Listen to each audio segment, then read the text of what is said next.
आज के इस वीडियो में हम सीखेंगे एडवांस इंग्लिश सेंटेंसेस फॉर्मूला के साथ सबके साथ। अगर आप मुझे फॉलो कर रहे हैं तो आपको पता है कि मैं कैसे पढ़ाता हूँ। टेंशन लेने का हर चीज डिस्कस होगी इसमें। आज हम इस तरीके के सेंटेंस सीखेंगे, मेरे होते हुए तुम्हें कुछ नहीं होगा।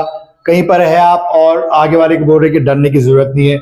मेरे होते हुए किसी से डरने की जरूरत नहीं है। आपके होते हुए मैं कहीं नहीं जाऊंगा। हमारे होते हुए ये सोचा भी क्यों, राइट? या फिर उसके होते हुए कोई तुम्हें छू भी नहीं सकता। सो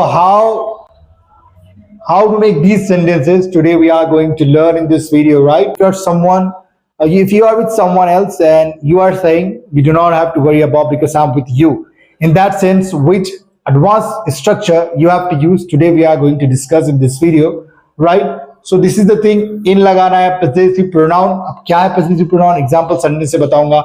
my, his, her जो रहता है हमारा, और ये प्रेजेंस लगाना है इन, जैसे मैंने लिख दिया यहाँ पे in my presence, in his presence, in her presence, is their presence. तो पॉजिटिव प्रोनाउन वो थे जो आपको एग्जांपल से समझ में आएगा कि किस चीज की बात हो रही है यहाँ पे, अगर आपको ये टर्म नहीं पता है तो, राइट?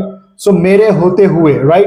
यहाँ पे देखिए मेरे होते हुए, इन मेरे क्या है, माई और प्रेजेंस, मतलब मेरे मौजूदगी में ऐसा सेंस आ रहा है। Nothing will happen to you, मतलब कुछ नहीं होगा तुम्हें अगर मैं हूं तो, राइट? इन हिज प्रेजेंस लिख लीजिए आप, उसके होते हुए nothing will happen to you. या फिर यहाँ पे हर लिख सकते हैं अगर लड़की हो तो, in her presence nothing will happen to you. अब बोल सकते हैं in my father's presence, like father's presence, like ऐसा लिख देना है, father's presence nothing will happen to you. मेरे फादर के होते हुए तुम्हें कुछ नहीं होगा, इस तरीके से बोल सकते हैं आप। मेरे होते हुए किसी से डरने की जरूरत नहीं, in my presence you don't need to be afraid of anyone, right? So be aware. ये सेंटेंसेस आपकी जिंदगी को आप कर सकते हैं, right?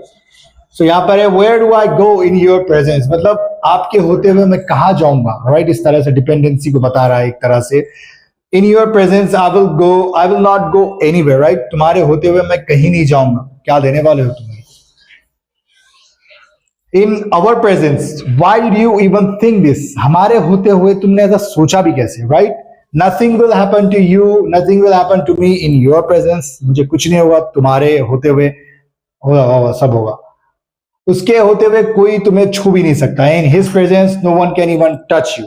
So these were the sentences, and if you got to learn something new, just hit that subscribe button and let me know in the comment section. If you do not understand anything, the comment box is always open for you to hit your comment. Thanks for watching.